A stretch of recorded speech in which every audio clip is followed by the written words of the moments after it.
Good Thursday evening, one and all. Bill Smith alongside Dan Davidson here for you on another edition of Thursday Night Geeks presented by Fansets. You know, Dan, we've had a whole bunch of high-profile guests since we started Thursday Night Geeks, and we decided this week it might be good to just sort of take a step backward and downshift and maybe have some fun.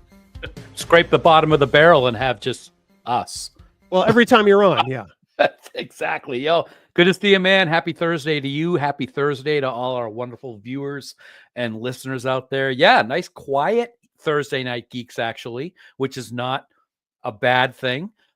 We were talking earlier this week about what we wanted to do, and we didn't really have any specific plans. And as usual, you came up with a fantastic idea for tonight's show. You posted it out there in the ether. So basically, everybody who's watching live tonight and has got that chat window open, ask us anything. This could get bad. I have the feeling we're going to regret a lot of this. Largely because I'm doing this with you. And really that's the only reason. Yes, good evening to everyone in chat. We're looking forward to a good night.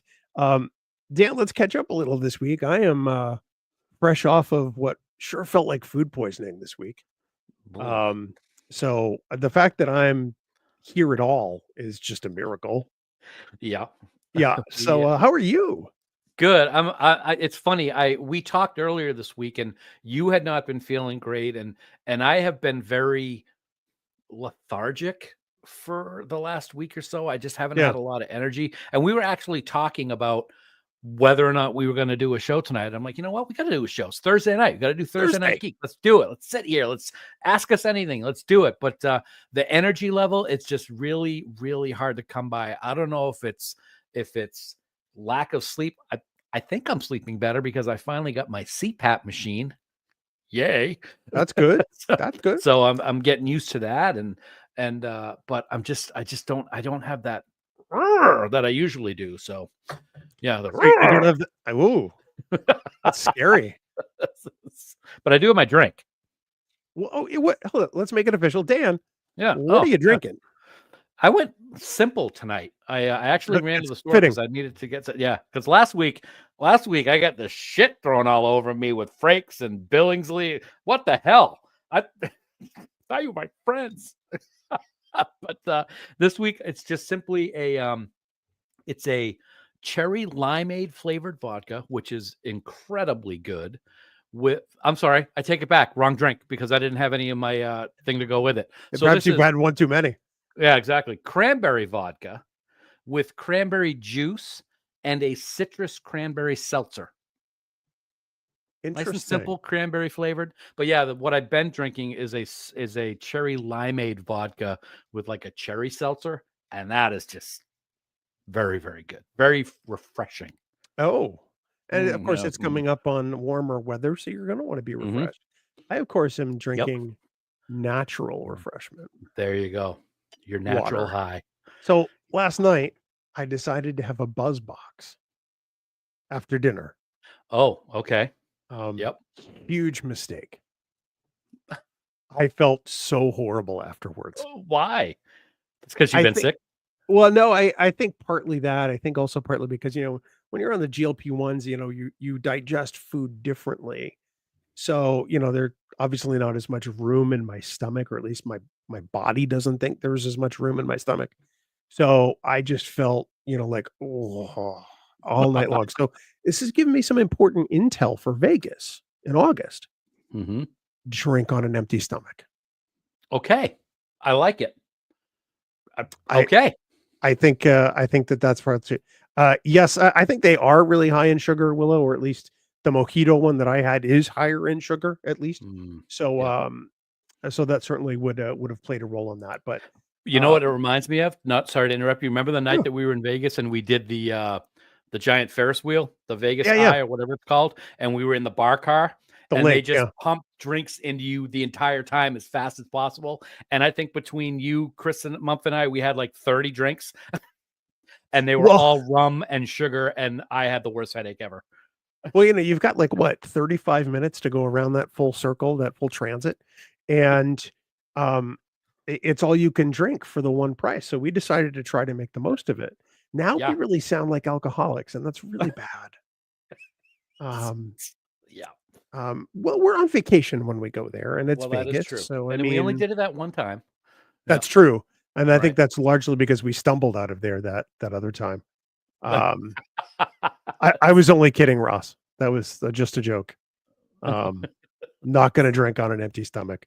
No, no, no. Pure for the comedic value, I assure you. But I can also assure you I felt like crap last night. So, Watching you after drinking on an empty stomach would be quite comedic in itself. but I mean, well, you've kind of seen the after effect of that because I essentially just put myself to bed. You're like, "Good night." We're sitting there in We're Vegas. You're ready to go party. I mean, you're like, woo, dancing. I'm sitting there at iBar or the former iBar, and I'm like, all right, good night. we're I was dancing with done. Michelle and Dina Meyer and having a great time, and then you're like, "I'm going to bed." See Dude, y'all what are you later. doing? Like, where you go? Are you okay? Yeah, I'm just going to bed. Jeez. I am Okay.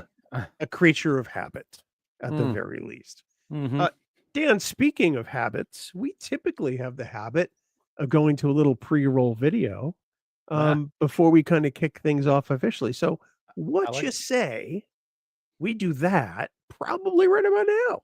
All right.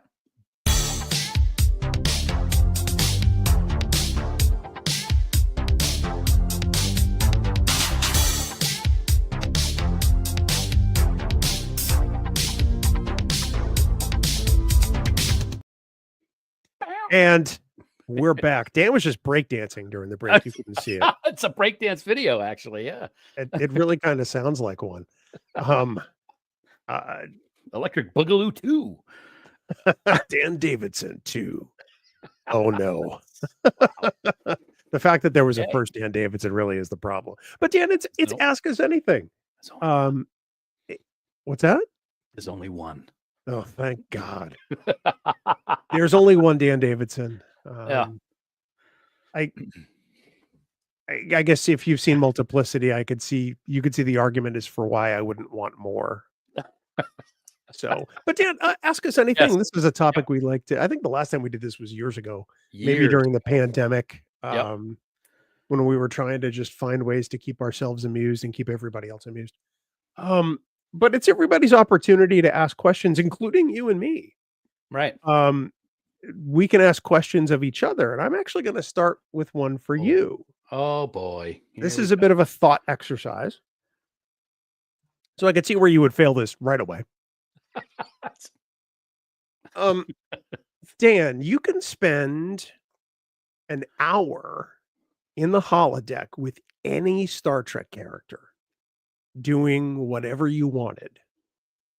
Which character would it be? And what would you do in the holodeck? Oh, that's a very good question. I came up with that today on a meeting. I was using my time productively. I got to hang out with Odo. I got to hang out with Odo. It's got to be Odo. And I will soften Odo up, and he'll be all laughing and and all that kind of fun stuff. What would we do in the holodeck? I don't know. I have no idea. No idea. That isn't even something that I have even remotely thought about. Play golf. I have no clue. Really? Golf with Odo. Golf with Odo? I mean, you could have Odo turn into everything you want to. You could recreate the never-ending story and ride him like the back of that big ugly white monster. What was the name of that thing? Falcor? Yes, Falcor. Yep. Very Falcor? good. Nicely done. Yep. But, mean, but in all seriousness, I could do that anywhere with Odo. I could have him turn into that anywhere and just fly around if we were on a planet. all right, but because of the holodeck, you could choose any planet you wanted to. Yeah, that's true. That's true. Yeah, Go-karts with Odo, that's a good one. Go-karts with Odo is a great idea. But just something with Odo, because I know based on what we've seen and how I know I would get along with him, he would start to enjoy himself. He would have fun eventually. And that's what it's all about. Eventually. So, yeah. So I want him to, it's all for him. It's not for me. I want to shower Odo with happiness and have him smile in the holodeck with me. Top Golf. We will go to the holodeck and we will go to Top Golf in Vegas and play Top Golf like we do in Vegas. What I heard you say, because I was reading comments as you were saying, is that you wanted to shower with Odo. Was that close? Yeah, maybe. All I can think of are the Wonder Twins from Super Friends. Yeah. Form of a downspout. That's great. No, I also, the other thing is this is weird. I would love to be able to hang out with Gul Dukat to see if I can figure out why his mind works the way it does and why he thinks that everything he did was good. So let me see if I get this straight. You want to hang out with Space Trump? I have thought of the character in those lines and I refuse to. I'm not going to sully the character that way. But yeah, I know exactly where you're going with it.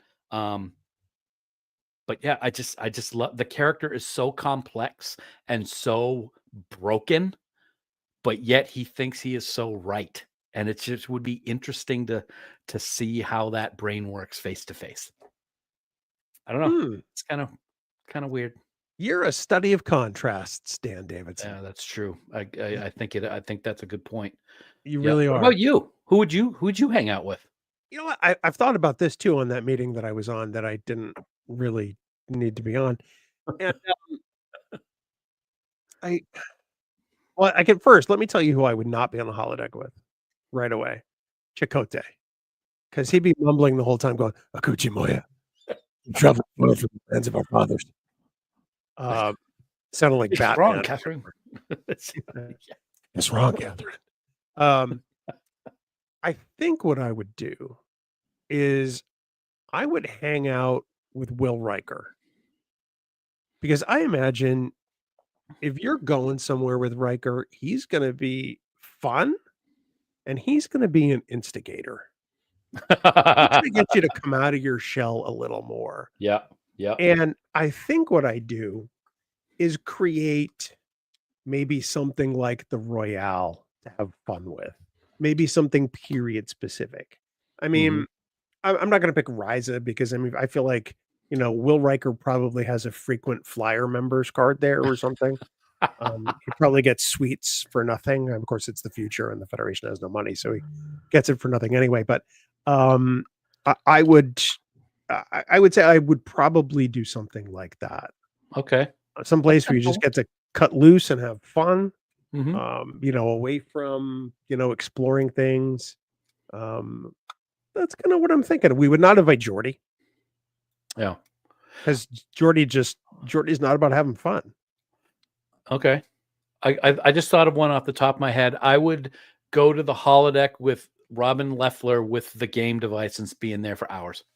Whoa. This is a family show. Hey, that's what I was thinking when Ashley Judd was guest starring way back in the day.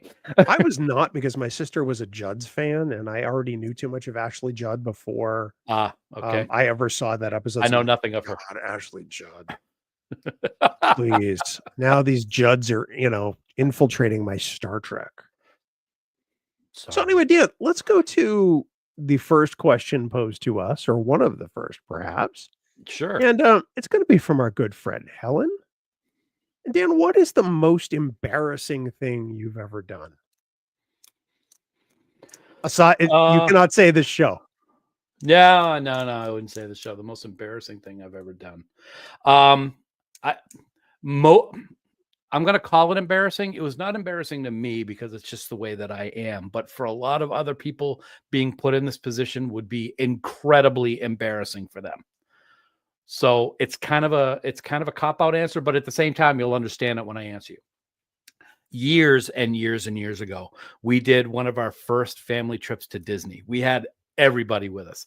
My parents, brother, sister, all the family, all the kids, all of my parents, grandkids, everybody. I think there were like 16 of us, 14, 16 of us there. And we all went to the Hoop-de-Doo review show at Fort Wilderness. If you've ever been, it's a big rowdy stage performance. They've got like giant dinners, or like fried chicken and all kinds of stuff, and they come in these big metal buckets and everything. It's a great time and a great show. And they pick people out of the audience to perform. And I was like, my brother-in-law was like jumping in his chair, pointing at me, pick him. And they did. And they picked me to be the finale, which was literally, they dressed me up in a tutu and I had to go out and dance around on stage and sing. Did you look like the hippo from Fantasia?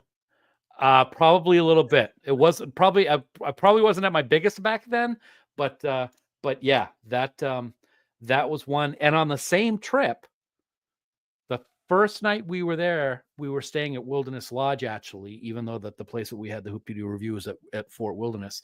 And there's a restaurant at Wilderness Lodge. The name is escaping me right now. Whispering Canyon Cafe. And at the time, it's changed over the years, but at the time we were there in September, so it was my birthday, and it's like they were asking, okay, whose birthdays are then all these kids get up, and there's a bunch of kids celebrating their birthday, and of course my brother-in-law points, get up, and so I'm like the only adult in this group, and they all give us wooden hobby horses, and we have to run around the restaurant. And so I said, all right, you know what? If I'm going to do this, I am going to have a fun time with it. So when I was running around, I was singing happy birthday to me in opera style while running around with a wooden hobby horse around the restaurant.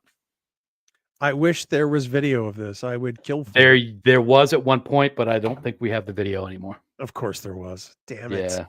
Yeah. We need a point of clarification, by the way. Catherine asked, why Odo? I know why.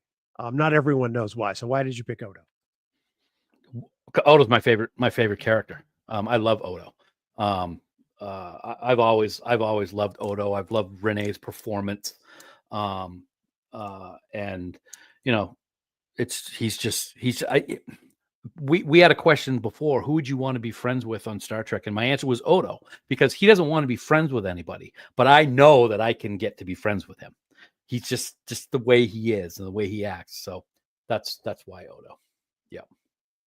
I might have a photo of that too, Bill, as I think about it, about running around the hobby horse. I might have an out of focus, blurry image of me with the hobby horse. I'll have to see if I can track it down. Don't you tease me, you son of a bitch. I think I have it. Yeah, I think I do. I don't know if I have an embarrassing moment. And I say that because any of the ones I really had were as a child, and they were more humiliating than embarrassing. As an adult, I have become hyper sensitive, hypercritical, hyper analytical to avoid situations like that. If there's someone who's going to get picked out of a crowd to do something, it is not going to be me. Mhm. You know, if there's, somebody who's, got the potential to make a huge, stupid mistake in public, it's not going to be me, because I'm always the person who's going to take a step back a little bit and go, all right, I'm just going to see what's going to go on here. So to some extent, maybe that's kind of, kept me from experiencing some things. I don't know. But I think it's just because, after you have a couple of humiliating experiences as a kid, I think you kind of, get in the mindset of, I don't ever want to be in this situation again. Mhm. It's like, because, I'm thinking back in my adult life, I really don't have one. Like, not even like in a story like yours, like, I don't get picked out of crowds. Yeah. There was one time when I was 18, I was the ass's end of a horse costume in a barbershop chorus concert for a song. I don't even look at that as embarrassing because nobody knew it was me. Yeah. Yeah. So can you think of anything embarrassing that I've had happen to me? No, not that I can think of. No. Yeah. No. I mean, if I want to get embarrassing to me, of course, everything that happened to me way back in the day, Yeah. with everything that happened with me, that was extremely embarrassing because I was just so stupid. But a funny embarrassing, I just the only thing I can think of. I can think of those two things off the top of my head from Disney. I can't really think of anything embarrassing, like bad or embarrassing humorous. Yeah. Yeah. Either way. So I am a complete disappointment to this webcast already. Already? Helen, I beg your forgiveness. Mea culpa, mea culpa, mea maxima culpa. And I'm not even Catholic. Why do I do that? Keep my fingers crossed that I'm going to get selected as Pope, Dan. Really? No. So Dan, here's a great question. Uh-huh. When you rewatch Trek, do you have physical media you use, or do you prefer the convenience of streaming? Most of my Trek collection are the box sets. Of course, I love watching on disc. I'll take this one first if you want. Sure, go right ahead, bud. I took all of my physical media and I ripped it to my Plex server, which I know is not legal. But I did it anyway so that I could essentially Why is it not stream it at legal? home. It's your media. That only applies to audio recordings. With under the Digital Millennium Copyright Act, that no longer applies to DVDs and Blu-rays and movies on disc. So thanks, DMCA. So technically it's not legal, but I mean, what are they going to do? Call the I'm watching my own movies in a digital format police? So I guess in a way I'm watching my own library. I've just digitized it and I have it on a Plex server. Yeah. Same. I have all the discs from everything, and I actually have multiple copies of some things.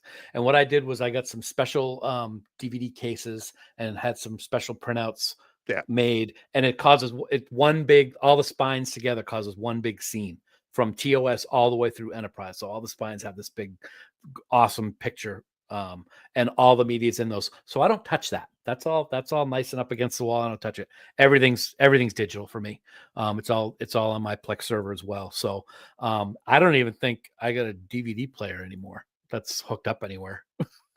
I have a Blu-ray player. Or Blu-ray, I should say. Yeah. I haven't hooked it up since we moved here because I went through the process of digitizing everything for Plex. Yeah. And anything I haven't ripped, I stick in my desktop computer below here and I rip it and I upload it to my server. So cool. Yeah, I did the same. I want to say Sisters are in the house. Sisters. Their 100th episode of Sci-Fi Sisters drops tomorrow. Boom. 100 episodes. Such an amazing achievement. I remember it well. They are so great. And I love that they're here every week. This is sweet. I know. Great. 100 episodes. Congratulations, ladies. A fantastic accomplishment. And you're deserving every single second of all the love and admiration that you get at all the time. I'm honestly surprised that Yvette isn't like sleeping after having, gone through a Wheel of Fortune marathon.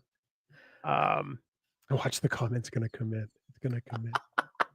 Dan, Jim McMahon says we need photos, so you got to find. I can do that. Photo. I can get a picture of that spine and post it up on Camp Kidmer. Yeah, absolutely.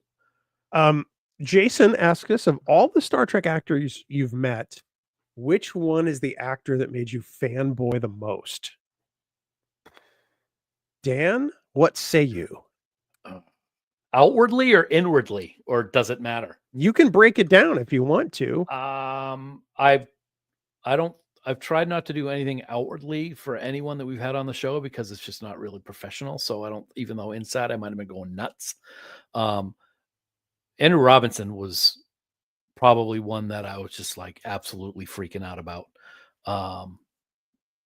Just the whole idea of having him on. It was early in our process of doing the show. So I gotta say that's probably when I was fanboying the most. Frakes, the first time we had him for our first live stream that we ever did, that was pretty intense as well. What about met in person? Because that's how I take the question. Oh boy. I'm not really I would have to say this is going to be a weird one, but because of the circumstances surrounding getting the opportunity to meet him, it was would have been Colm Meaney when I got to have a backstage with him. I was going to miss having my autograph session because our flight was late getting into Vegas, and it was one of the days where it was one of the first days of the show. And people that were already in Vegas, Haley was an instrumental part of getting in touch with someone at Creation to let them know that I needed to talk to Colm. And so they arranged a backstage, and that was probably my biggest fanboy moment. Yeah, I can appreciate that. For me, I think it was probably meeting Avery Brooks. Oh yeah, It was one of the last conventions at the Hilton back when that hotel was the Hilton that's now the Westgate. And he was there that weekend, and I was dumbfounded. I mean, that's Benjamin Lafayette Cisco right there. He's signing my photo. We're laughing together. Look, we're best friends. I felt like Boimler, very much. that's great. And I'm not Boimler. gonna lie, the first time I met Shatner, I kind of felt the same way. Really?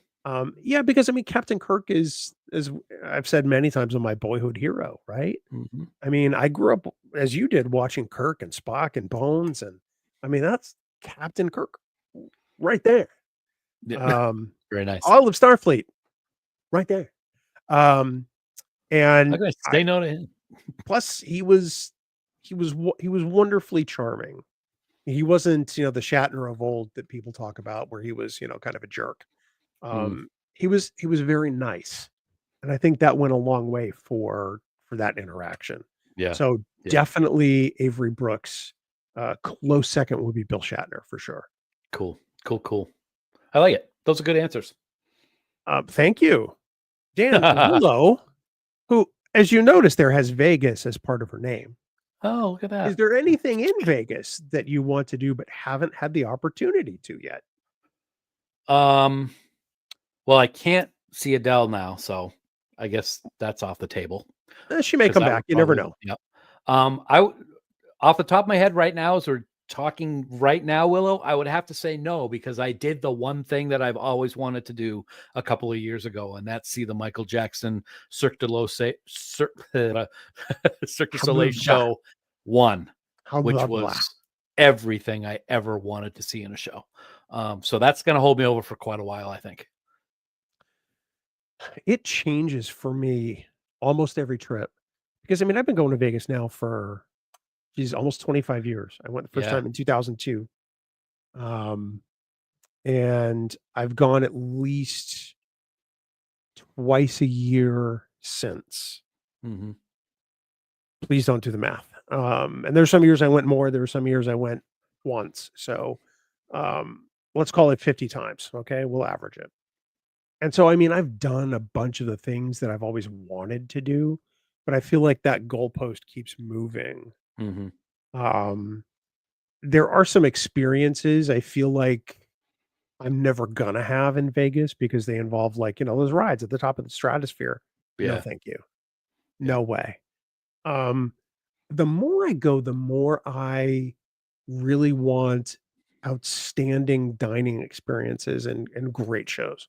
Mm-hmm. I'm kind of over the, oh my God, let's go see this cool thing, blah, blah, blah. Yeah, I've done the Neon Museum. I've done, all the attractions when they were new relatively. I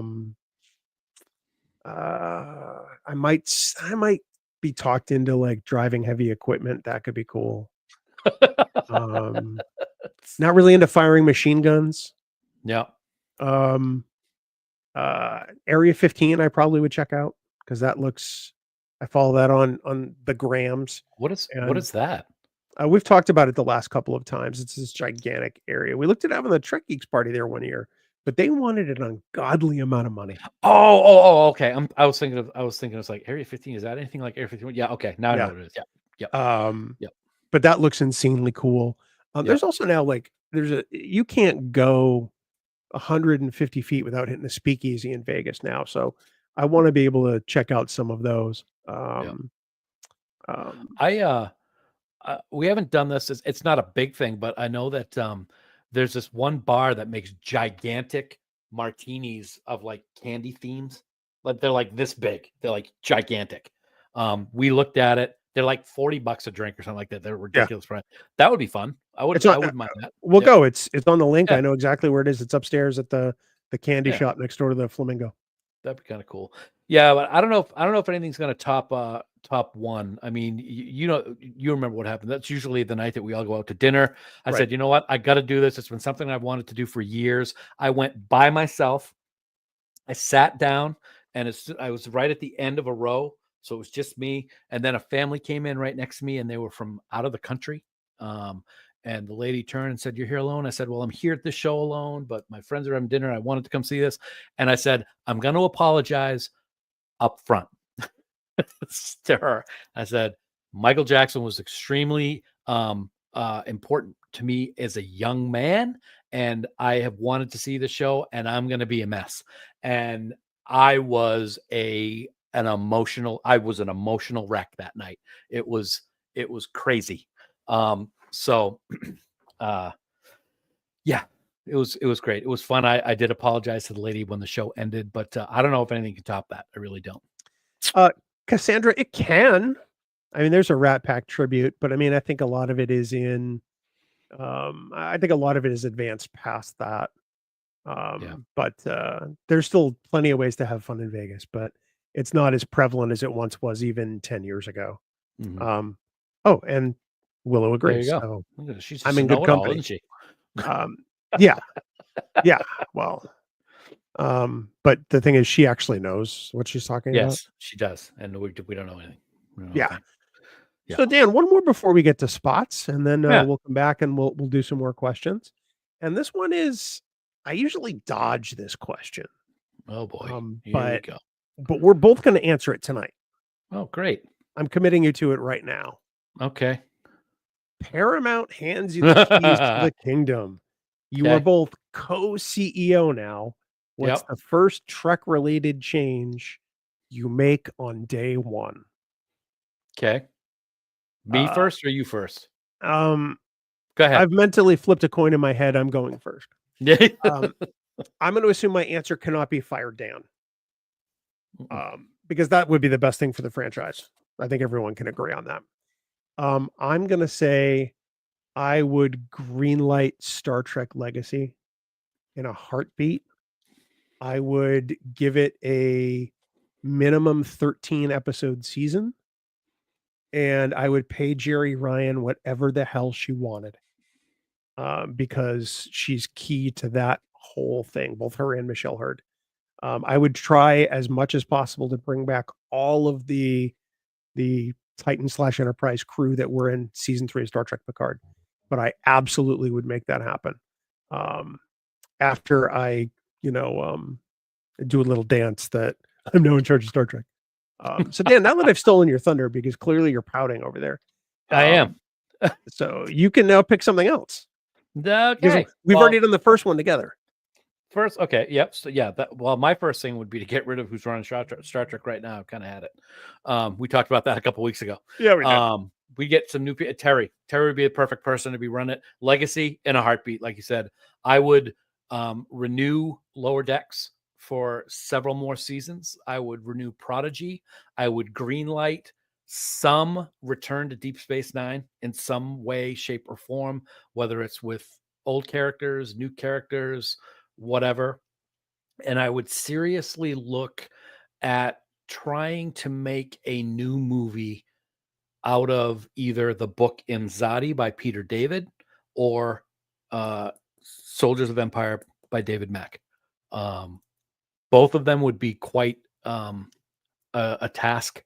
And especially Imzadi would be a little weird because it took place while TNG was still running. So of course there were just tons and tons of things that have changed and didn't happen. But it gives a good backstory as to how Deanna and Will met. And it's a great story in and of itself.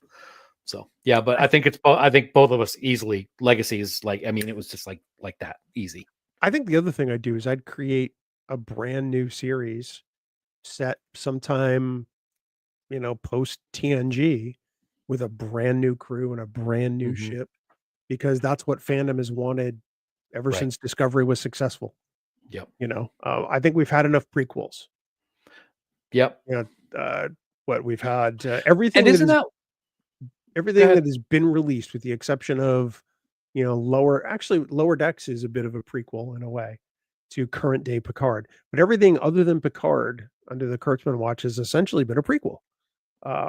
And I think it's time to move forward. I think it's time to do that, and I don't think it takes a jump to the 32nd century to do it. I think we can have the next generation or whatever. And I think the proof of what you just said about how we want something that's not a prequel is Lower Decks. Lower Yeah, Decks took place after TNG DS9 Voyager, like right after, and everybody loves it.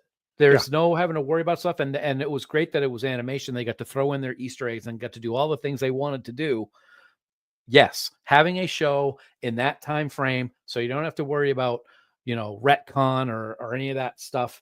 I think it's a fantastic idea, but I'm sorry, if we had to only choose one, Legacy, hands down. And I would go for 20. I'd go for full old style 80s, 90s, 26 episode season. I don't know if you can do that just because of the cost of episodes now. We're in charge of Paramount. We make the decisions, and 26 episodes. I thought we were in charge of Star Trek. We're in charge of Star Trek, which means we get to do what we want. Star Trek makes them a lot of money. Okay, that's fair. Dan, how about we do a little business with America and, of course, talk America. about our friends at Fansets? Love it. We are so grateful and so proud that they have been with us for so long, and that they're the presenting sponsor of both Trek Geeks and Thursday Night Geeks, Dan. Absolutely. Love them all so very much. Another week, another moment so that we can just drool all over them because we love them so much. Bill, we've said it before. They have over 500 officially licensed Star Trek pins, and they have new Crazy. releases all the time. Like right now, they got new releases right now. We're going to talk about them. Tonight's no exception. Head over to fansets.com right now and get the newest Delta from Future Imperfect. It's the most Delta-tastic episode in Star Trek history, Bill. Hold on. Yeah. Warrant officer? Warrant officer. It's the warrant officer. That's the one. Okay. I'm going to issue this challenge to viewers of Thursday Night Geeks. If you find me the first person to find me a screenshot of somebody wearing this comm badge in Future Imperfect, I will send one to you free. This offer expires 1 week from today, which I guess is probably May 1st. Okay. So in the next week, before the next Thursday Night Geeks, if somebody shows me a screenshot of this being worn in an episode, I will send you this. That's awesome. This Delta. Screw it, in both pin and magnet form. I'll send you both. There you go. You're gonna get two of them. That's great. And get two of them. And just think, if you were to get one of each of the Deltas from Future Imperfect, you have like 175 Deltas hanging on your wall right now. And it'll weigh about 300 pounds. This is the episode that never ever ends. It's pretty awesome. But there's more than just the warrant officer pin available right now, buddy. This cool little beauty. This is really nice. It's the Starfleet Academy engineering logo pin. It's got kind of that Memento Mori look from the set of pins that Fansets did a while back. Absolutely beautiful. Love that one. And hey, also check out from Star Trek the Motion Picture, you can get the Operations Yellow Delta. I think they're going for a full Skittles look with all of these Deltas from TMP. Every color of the rainbow. Absolutely. It's great. And also, you can also check out the original Starfleet Academy logo. That's available right now at fansets.com because, they got the new Starfleet Academy show going. So why not make a new logo for that? So they did that. And so now we have this one. I really like this one. I appreciate it. I like it. They're all available right now, Bill, at a place that I think you're very familiar with, fansets.com. I've heard that. I've always loved this logo ever since it debuted on TNG. I think it was Mike Okuda who created this. Always been one of my favorite pieces of logo art for the show. But of course, Dan, we want everyone to get every single one of those pins, all 47 Future Imperfect Deltas, including the warrant officer. Get the new Starfleet Academy engineering pin. Get the Motion Picture Operations Division Delta, and this Starfleet Academy classic logo. Put them all in your cart. All of them, every single one. At checkout, enter the special discount code Trek Geeks for 10% off your entire order. The Trek Geeks, all capital letters, no spaces. You automatically get 10% off. And of course, Dan, when you order all of that stuff, you're going to spend more than $30 on fansets.com, which of course means I think I know. I once think you I know. say it, Free shipping. free shipping in the United States. Fantastic. Absolutely beautiful. Fan sets. Our pins have character and hundreds of deltas from one episode. And we thank our friends at Fansets for being the presenting sponsor of Thursday Night Geeks. They're going to fire us. Yeah. Dan, let's of course talk about our other friend JC at Kryptonite Creations. JC is just the nicest guy on the planet. I mean, genuinely. He really, really is. You know, one of the best things about new technology and 3D printing is that you can create collectibles like that Type 2 phaser that Dan has right there from Discovery. Beautiful. But not everybody has the budget to have a 3D printer. Not everyone knows how to operate a 3D printer and or maintain it or buy the supplies to constantly keep it going. So people like JC make these amazing things that you can collect. And at Kryptonite Creations, Dan, they're super cheap. Very cheap. The best prices I've ever seen for any of this stuff. These are authentic looking. They even close up, they are fantastic. They're great for cosplay. I totally could see people using this with their Discovery outfit or being a special science officer with their tricorder there. But it's not just Star Trek, man. He's got so many other things that are so cool. Oh, look at that. The official Trek Geeks headphone stand. Headphone stand. I was like, what is that going to be called? But yeah, it's pretty awesome. But he's got all kinds of great stuff. You can get stuff out of Back to the Future. You got Back to the Future. You have Ghostbusters. Hello Kitty. If you're interested in that kind of stuff. Oh, it's your favorite. Stuff like that. I know. It's great. You got Mighty Morphin Power Rangers. He's got stuff from that. He's got stuff from Jurassic Park. Just all kinds of stuff. I know one of the things that I think he showed me last time we talked about Kryptonite Creations was he's got a Horgon. You get a Horgon statue now, which is pretty awesome if you're looking for some Jamaharon. So yeah, check it out. Awesome stuff. And the prices, you're gonna freak out when you see the prices. Yeah, and that's really the best part of it. I mean, ultimately, I discovered Kryptonite Creations because I was looking for a Horgon. Yeah. You know, I wanted one for my shelf back here. And I said, well, I've got to find a 3D printed one online. I looked and so many of them were just expensive. Like I'm not paying $150 for a Horgon that was 3D printed. No, those are crazy prices. But then I was talking to JC and he's like, yeah, all my stuff's affordable. He's like, you want a Horgon? I'll put one out there for you. And he did. Yep. So mine's on the way. Let me just tell you right now, it's on sale on his website. So you guys got to go check it out. On sale. Check it out. That's at kryptonitecreations.myshopify.com. Go out there, show JC some love. Buy two things. They're so cheap. That's how amazing he is. But I like it. kryptonitecreations.myshopify.com. With that, Daniel, we go back to being asked anything. Anything All of a at sudden, all. We're in the cold of space. I can't breathe. Oh, thank God. I knew that was coming. It was inevitable. Oh, God. Sorry. This whole Thanos thing again. No, I'm not going to say a word. Your face is Thanos. You did. Your face. Now I'm going to catch back up to where I was in the questions. Bill Smith, Digital Rebel. That's going to be the name of my first solo album, Jim. Nothing but love songs. Nothing but love songs. All right. Let's see. Here we go. Here's a great question from Catherine. Where would you start introducing to someone to Trek who has never seen it before? What about if it was a kid? Dan. Probably would sit him down in front of a television. You mean like an episode? Oh my God.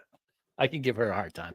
I can't stand you. You know what? I'm going to go with what I originally have talked about. I think during either Theater Skip-Its or whatever. I'm gonna go TOS. You got to start. I think you want to start out with showing them what started it all. I wouldn't go too deep into anything. Corbomite Maneuver or Balance of Terror, I think, are two perfect examples of really good Star Trek episodes. And I think that's a good cliff to jump off of. No, that's not the right way to put it. But yeah, I think that's where I would start. Definitely TOS. I think you have to start with the original to start somebody off if they've never seen it before. Before I answer the question, Daniel, remember that I made a comment with regard to Yvette being not asleep or should be asleep and after watching Wheel of Fortune marathon. There was a comment. Hey, and I can see the face that she's giving you when she says that too. I can too. I can too. I don't disagree with you. However, we've seen since we started doing Trek Geeks, all kinds of people come into the franchise with all kinds of different entry points. So I'm going to say for a kid, I think I would start with Prodigy right away. Oh, that's a great idea. Right off the bat. Because I mean, I think it was designed to be an entry into the franchise. Yep. And then this could be controversial. I think I would start with Star Trek: The Next Generation. Why would that be controversial? Partly because, I mean, there are some people who think you should start at the beginning, start with the one that started it all.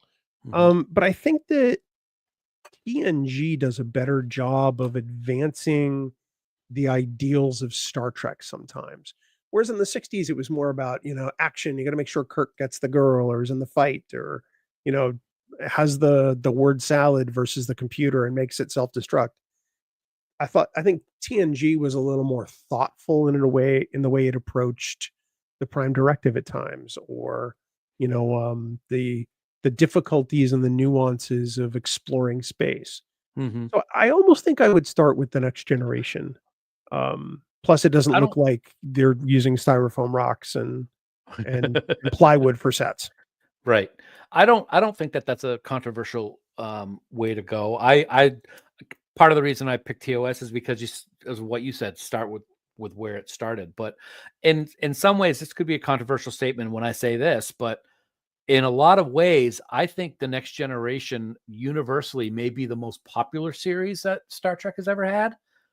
I always talk about, or maybe let me step back from that. When we talk to a lot of people, the age that we are at now, when we're talking to people at conventions, most of the people that we see and who we talk to are not as old as us. And we always get, I started out with TNG. I get that more than any other series. So it does make sense. I mean, all these other people started with TNG. Why not somebody new now? I mean, I don't think it's a controversial pick at all, man. Well, thank you. I really appreciate that. You're not the jerk I've been saying you were all night in chat. Ultimately, I don't think there's a way to go wrong. I mean, it's these days Trek is more serialized. So if you start with a show in particular, like let's take Discovery, you really have to start at the beginning and go all the way through to the end. But Discovery makes so many callbacks, that you kind of have to see some other stuff before it. Yep. It's not wrong if you start with Discovery, but you may have more questions. In which case you can deal with that on your own, or you can approach it in a different way. I really think what looks interesting to you, or what do you think looks the most interesting, and you can always start that way. And you know what? What's a good answer to Catherine's question, or to Katie's questions, I should say? Wherever they want to start. Does it really matter when you think about it? All Star Trek, we'll tell anybody that all Star Trek is good. You can start wherever, and you're going to eventually see it all. That's the way I look at it. Once you start, if you get hooked on one, you're going to see them all anyway. So you're saying essentially these are Lay's potato chips. Yes, I like that. Speaking of which, I saw lemon flavored potato chips at the store today. Oh. I'm not even joking, and I walked right past them. I'm surprised, quite frankly, because you'll put anything in your mouth. Dan, the next question comes from our friend Ross, who's in the great state of North Carolina. Are your wives into Trek like you are? I can say, absolutely not. My wife, it's not that she doesn't like Star Trek, it's just not her thing. Right. She's seen some of it, she's seen, I think, a good chunk of TOS season 1, she's seen Wrath of Khan, she's seen First Contact. So it's not like she doesn't like it. Star Wars is more her thing. That's awesome. She has other things that she likes too, but it's just is completely supportive of the fact that I love Star Trek and I do all these Trek things, and that's really the best that I could ask for. Yep, absolutely. I don't think there's really anybody who could be into Trek like we are, because we're kind of over the top, which is great, and I'm not complaining about it at all. My wife loves Star Trek. She watched it with her dad, and then of course when we started seeing each other and got married, and over the last 20 years, Trek is constantly everywhere in my day to day, no matter what. And she loves it. We watch all the episode, all the new stuff together. She's I think she's pretty close to being a completist if she isn't already. At least with the old stuff. No, she's not, because we still have to finish watching Enterprise together. But yeah, she's a very big fan of it, and she does enjoy it a lot. Not like us though. Is anyone like us? No, it's better that way. Yes, yes. Yeah. Honestly, I think it would be a markedly different experience if, I was with somebody who was as big a Star Trek nerd as I am. I I can't even fathom that in my brain because I've always Yeah, been the one person in my peer yeah, group that was a Star yeah, Trek person. yeah. So, I'm sure it'd be cool. Um, would the discussions Now, be different, oh Um, yeah, yeah. I think that's kinda interesting to think about. I will say that that's something that is very fun if we're sitting down having dinner or doing whatever, and we start talking about an episode and the philosophy behind it and the different thought processes about what things are going on.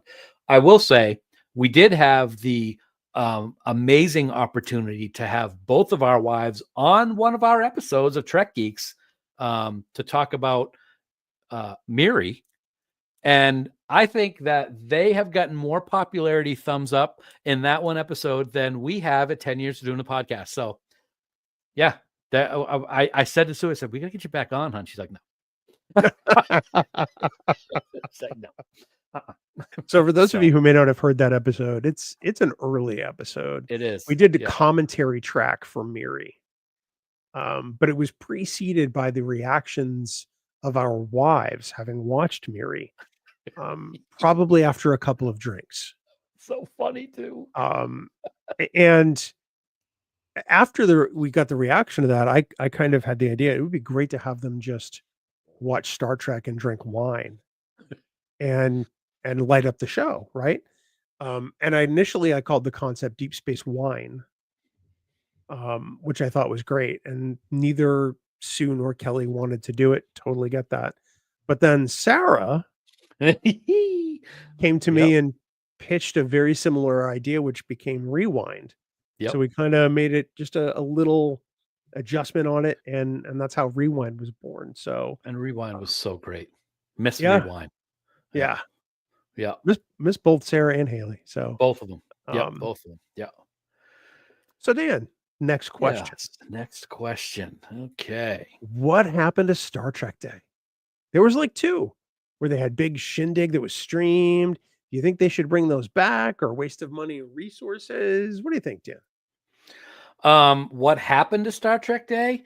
Um, People in the high chairs at Paramount slash CBS just completely have lost their grip on what makes the most money for their company.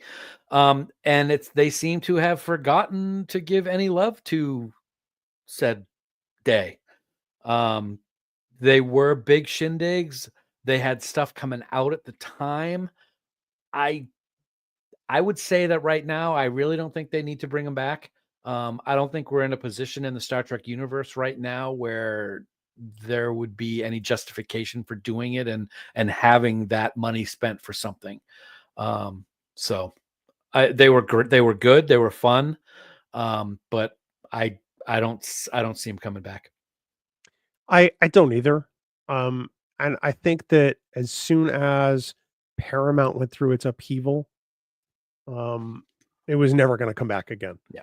Which is unfortunate. I think there are too many people in high positions at Paramount now running the show who don't understand the Paramount properties. There are a lot of people involved in various areas that are from other business units that Viacom owns, like Nickelodeon or whatever. So I don't think that, and I want to choose these words carefully because it's easy for me to say that being a fan in the cheap seats, but I don't think that they understand why Star Trek is as important to the Paramount branding as it is. I think that could change a little bit with the Skydance merger, but I still think we're kind of in this bordering on, the fallow times, as Larry Nemechek calls them, where there's no new Star Trek for a while. I should they do them again? I don't know. I feel like one of them they did was really cool. A couple of them were a little kind of, and one of them was super lame. Yeah. I think if they do it, I think it has to be more fan centric than some of the other. They've done some pre-tape panels and stuff like that, and that's fine. But there was nothing new about any of them. Yeah, exactly.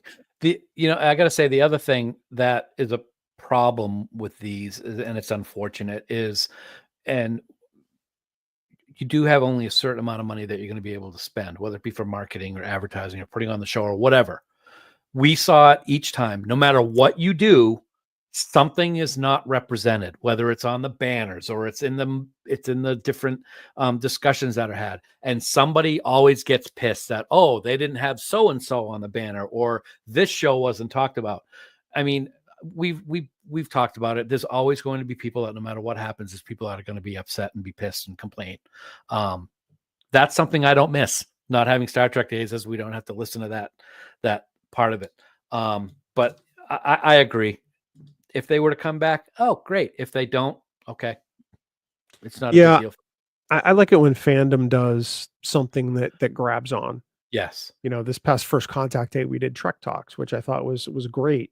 And we had a great showing despite the National Day of Protest and other things that were going on. But I feel like fandom events, when they can be done, are usually pulled off much better than anything Paramount does. Yeah, agreed.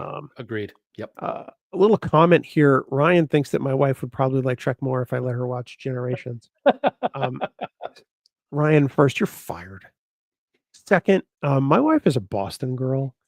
I don't let her do anything. She chooses to do it. Whatever she wants. Because she's a Boston girl. And anyone from Boston would totally understand what I mean by that. I like living. I would not presume to do that. So I think we got time for one more. Possibly. I'm trying to oh, wait. I got one right here. Yeah. Senior producer look Jude at that. Tatman. Up late. Mr. Tatman. Hello, Governor. Hey, how buddy. are you? Why are you awake? What time is it over there? You cheeky monkey. What are your 4 favorite films of all time? Jude, we're going to assume you mean Trek or not Trek. I'm taking that as not Trek. Okay. That's how I'm taking it. My 4 favorite films of all time. I'm going to answer it both ways. Okay. How's that? I'll take Star Trek first. I'm going to say the motion picture, Wrath of Khan, First Contact, and 2009. We're boring. Are those yours too? Yeah. Not in that particular order, and that's not in. And that's not in any order for me either. Yep. Yeah. For non-Trek films, I'm going to take Casino. I'm going to take Mr. Smith Goes to Washington, dated as it may be, because it's an exceptional piece of American cinema. I'm going to take Field of Dreams. And I'm going to take, that's odd, my other of my 4 favorite films is also a mafia based movie, and that's The Godfather. Nice. That's good. What about Those are you, good Dan? four Yeah. good movies. Well, I know what your my favorite is of all time. So yes, my all-time. I'll do that one last. Four favorite movies: Shawshank Redemption, Shawshank Redemption, Love Chicago. Chicago, Goodfellas. Got to throw a mob movie in there somewhere. Goodfellas is just so great. I have so much fun quoting that movie with family members.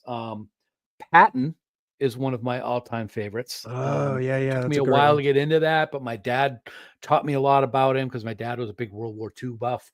And George C. Scott was just phenomenal. But I mean, anybody who knows me knows Jaws is my all-time favorite movie forever and ever, never going to be replaced by anything. So yeah, Jaws. I want to say if I had a runner-up that didn't make the list, this is tough because I feel like my movies haven't changed very much. I want to say Yeah. The Conversation with Gene Hackman. If anyone hasn't seen that, it is an outstanding film. Okay. Considered one of Hackman's best, and considering he passed recently, Yeah. one of the finest actors of our time or any other. But if you haven't seen The Conversation, it's worth If a watch. if I had a Um, runner-up, that's actually true, Ross. If you're yeah. from Yep. north of the Mason-Dixon line, you are required to like one mob movie. It's funny you said Godfather. I didn't see Godfather for the first time until only a few years ago. And I thought it was great. If I had to throw in one that didn't make it, I would have to I'd probably would throw something like True Lies in there because I love the movie. It's great. Schwarzenegger's fantastic, and it's the movie it's got a lot of significance for me because it's the movie that was on TV the minute I met my wife. When I went down to Rhode Island and visited a friend to help fix a laptop, that was on. And that's our go-to movie, and it's a great movie. It's a lot of fun. I'm going to call this for the next time we do an Ask Us Anything. Top 5 Christmas movies of all time. We're not going to do it now, but I need time to come up with that list because it changes every year. So nice. Oh wait, we got to work this in there. Legend because it's Tim Curry, despite Tom Cruise. Okay.